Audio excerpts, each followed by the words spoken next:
In the name of the Father, and the Son, and the Holy Spirit, one God, Amen. The man born blind, or Hadd al-Tanasir, is a very remarkable Sunday. With God's grace, we'll be speaking about two bridges.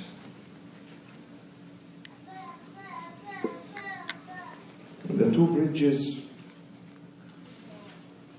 that this blind man stepped over or passed. He restored his sight twice. When was the two times? He restored his sight twice. The first time when, because he didn't have an eyeball, that's why it took time. It was different than Bartimaeus when he was screaming to the Lord and told him, "Oh, the son of David, have mercy on me." And the Lord asked him, "What do you want me to do?" And he told him to restore my sight. And the Lord told him, "Your faith has saved you. Go, you are healed." It was instant. But this miracle is taking time because there is no eyeball. And when there is no eyeball, that's why the whole process that God spat saliva on the ground, made a clay, and he patched it in the place of the eyes, because now a creation is happening. So the first miracle, or the first bridge that this man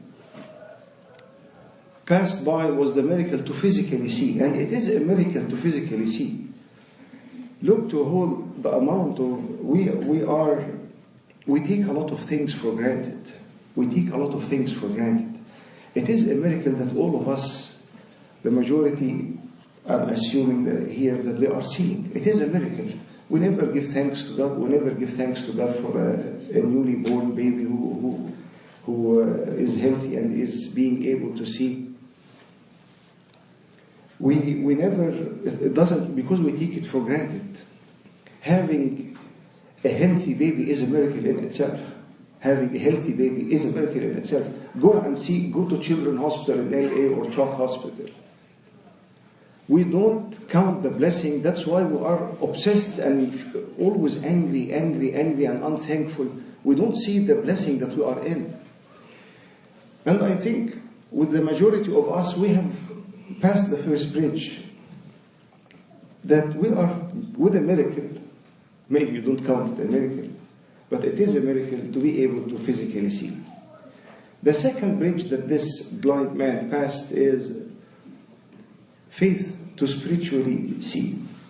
That he saw the Lord himself, and he ended the very nice gospel, and he told the Lord appeared to him and told him, "Do you believe in the Son of God?" And he answered and said, "Who is he that I may believe in him? Who is he, Lord, that I may believe in him?" And Jesus said to him, "You have both seen him in his, and it is he who is talking to you." Then he said, "Lord, I believe," and he worshipped him.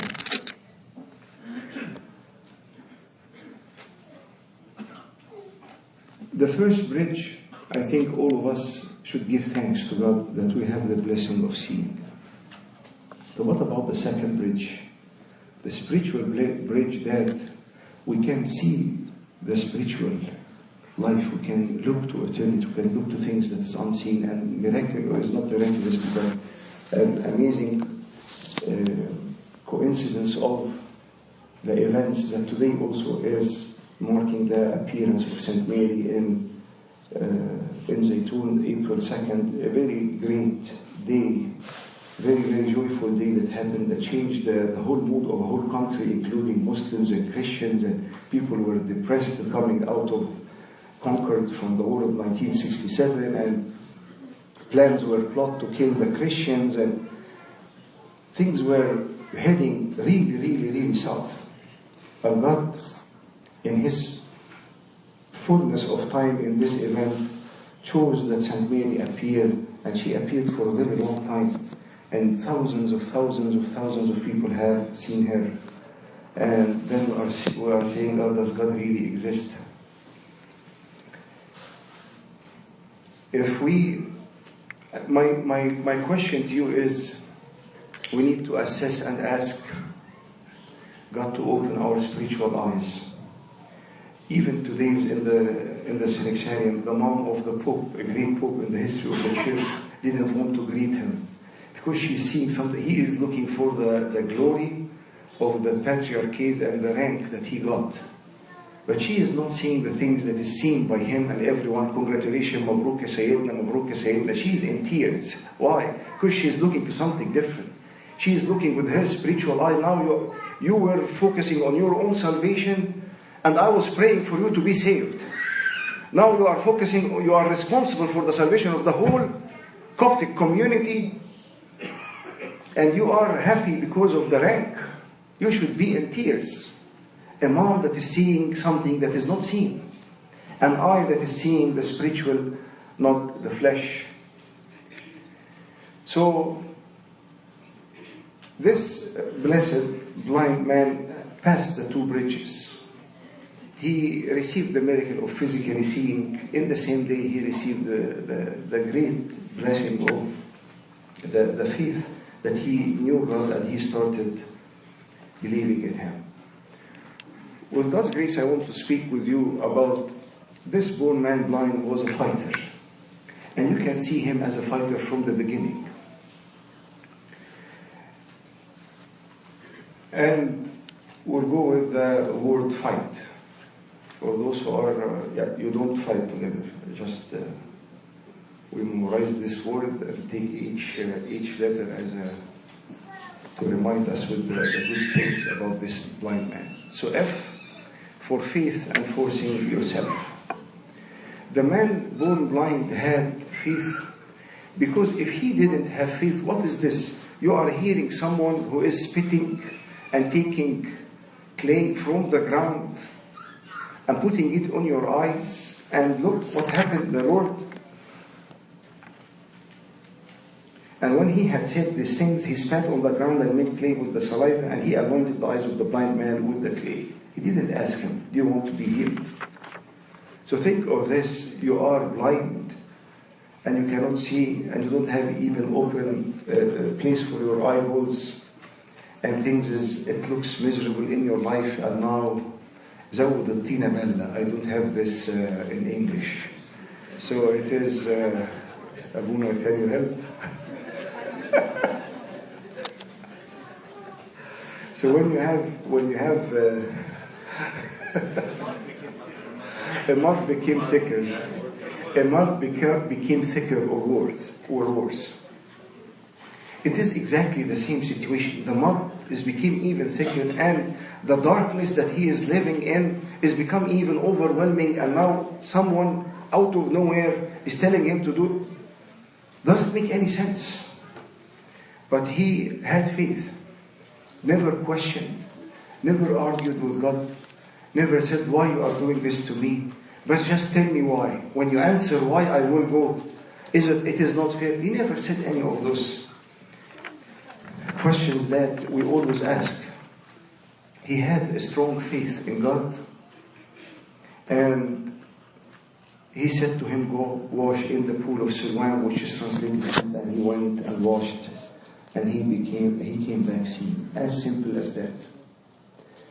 He also forced himself. He had faith, and he also forced himself, because it was not normal, it is not usual to go and do this act while you are even blind. And it seems that even the lake was not that close, and he needs someone to take him all the way. He doesn't know what is the outcome, or what is this going to do. But he forced himself.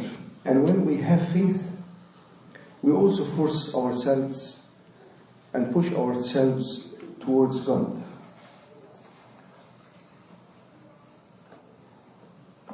The first is faith and force yourself. I am not alone.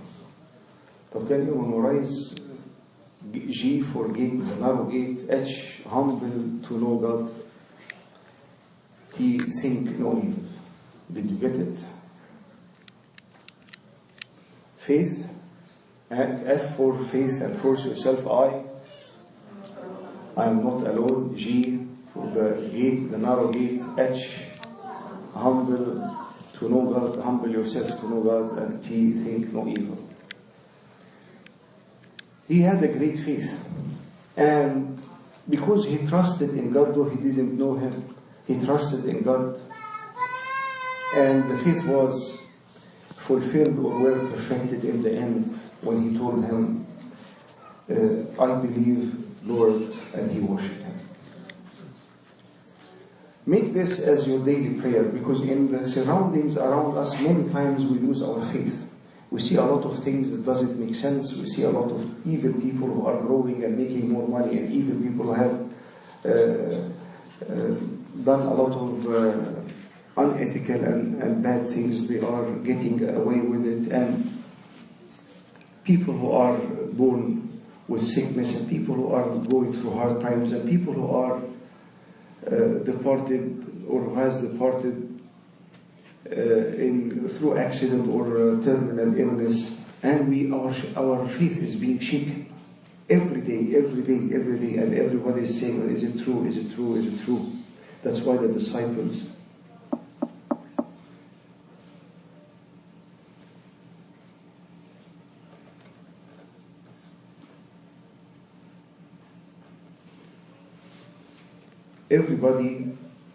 that's why the disciples told the Lord in the Gospel of St. Mark, increase our faith. Let this be the prayer of every day. God, increase my faith, O Lord, today. Let me trust you more than I trust in myself and the surroundings. So first, faith, and he forced himself. Second point is, I am not alone. The amount of loneliness that this blind man went through is unbelievable. He was alone begging.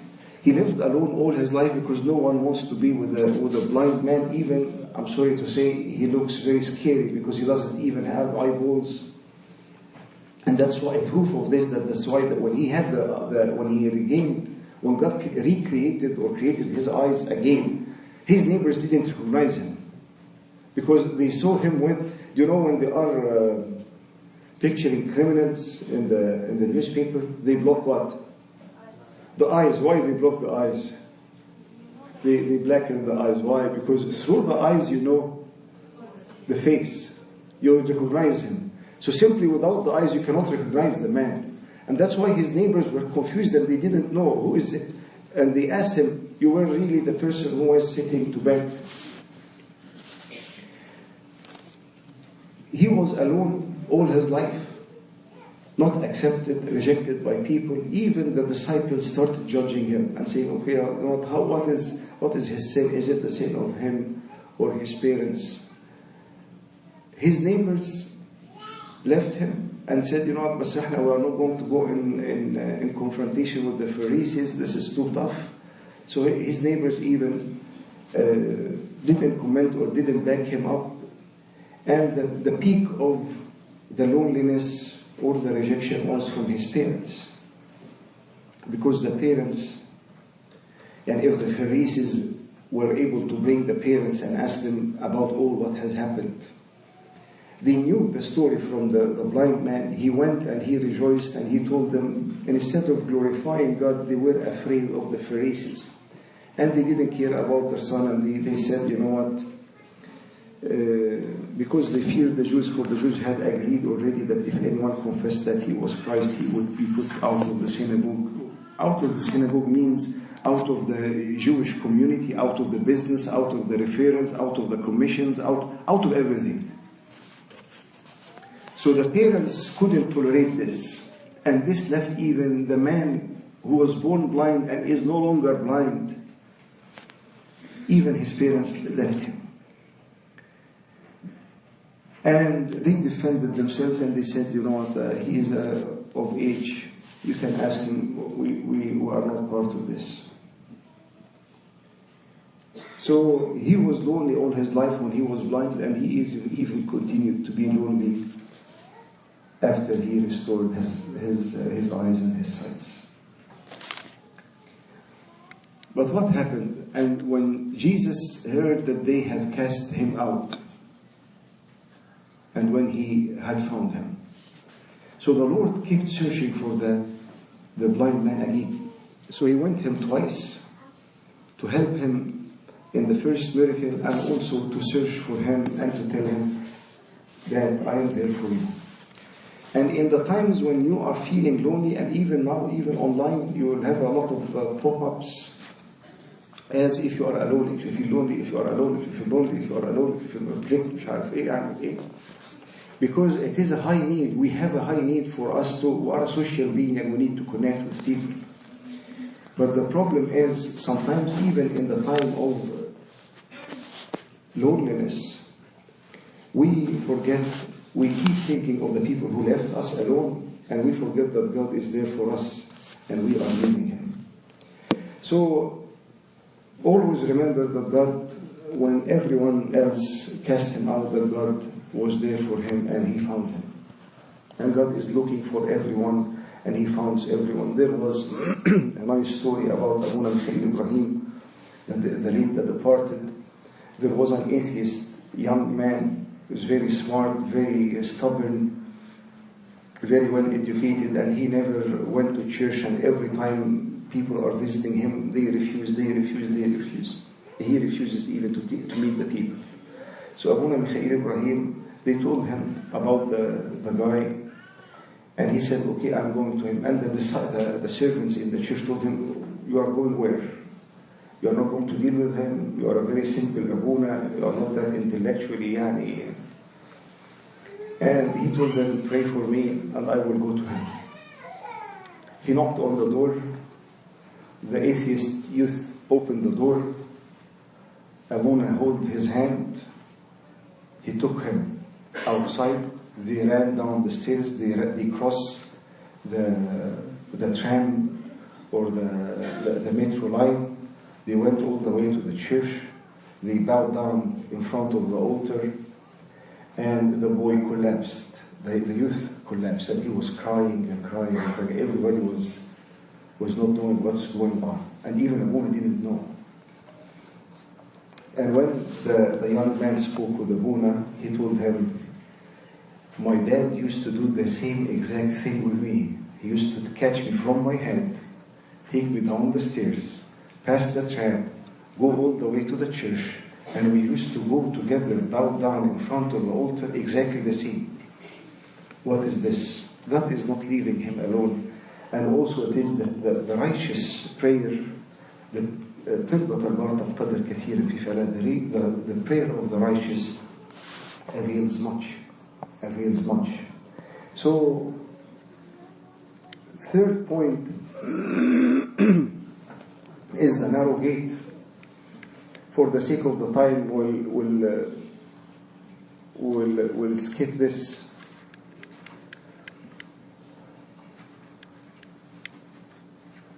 The last point is think no evil.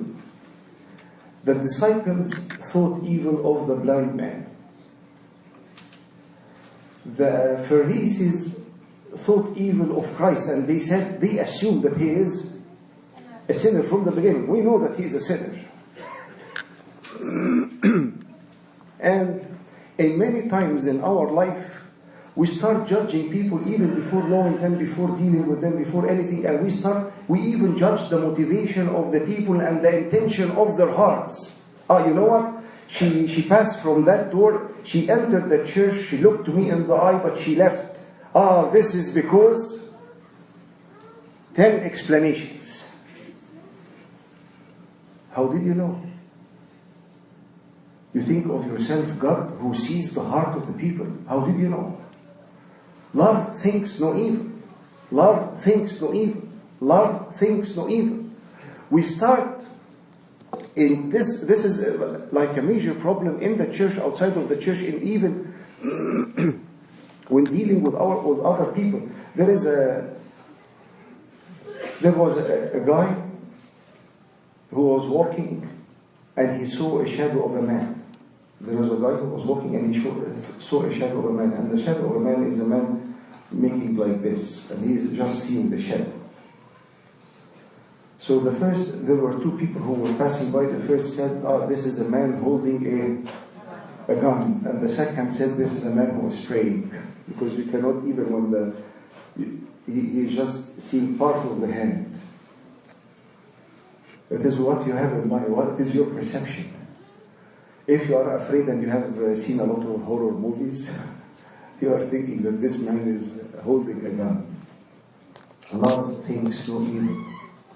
Love thinks no evil. And don't judge the intention of the people. Don't judge the intention of the people because you don't know. Many of the stories we judge without even knowing what's going on. I will tell you a confession, and I will end here. God permitted that I deal with some addicts during my studies.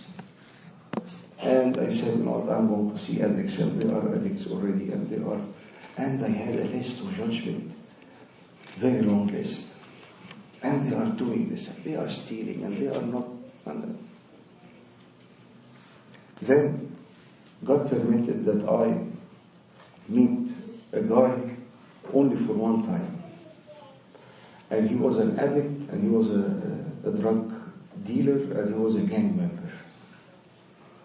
And he has tattoo all over his face. And I was scared to death. And I said, even I was going to sit nearby the door, because if he is angry or something, I will open the door and leave. And the guy started praying, a prayer that I will never forget. He started praying and he told God, I am so sorry of all what I have been doing. I have done all these mistakes. I have ruined my life, the life of my family, the life of my friends, and the life of many. Please give me and show me the path.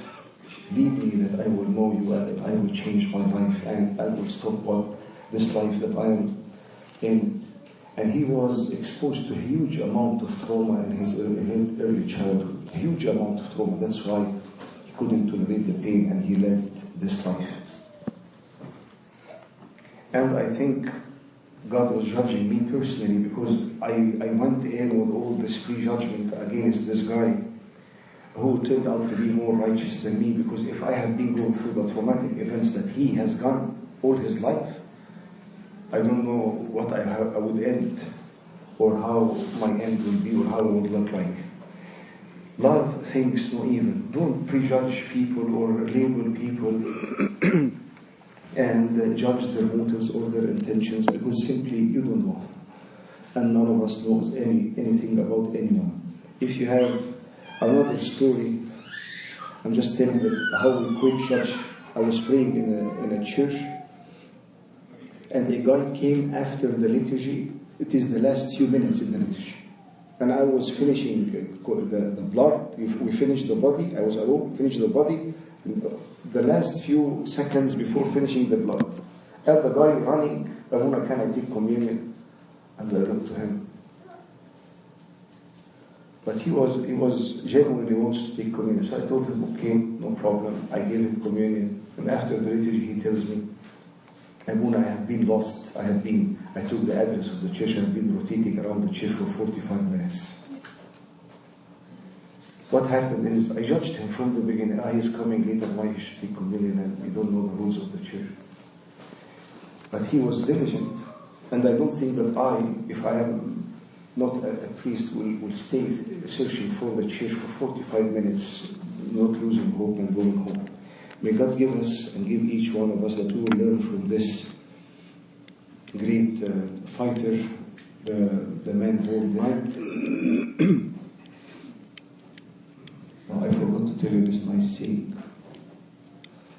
Saint Cyril of Alexandria is saying this, speaking of thinking no evil. Can we go backward?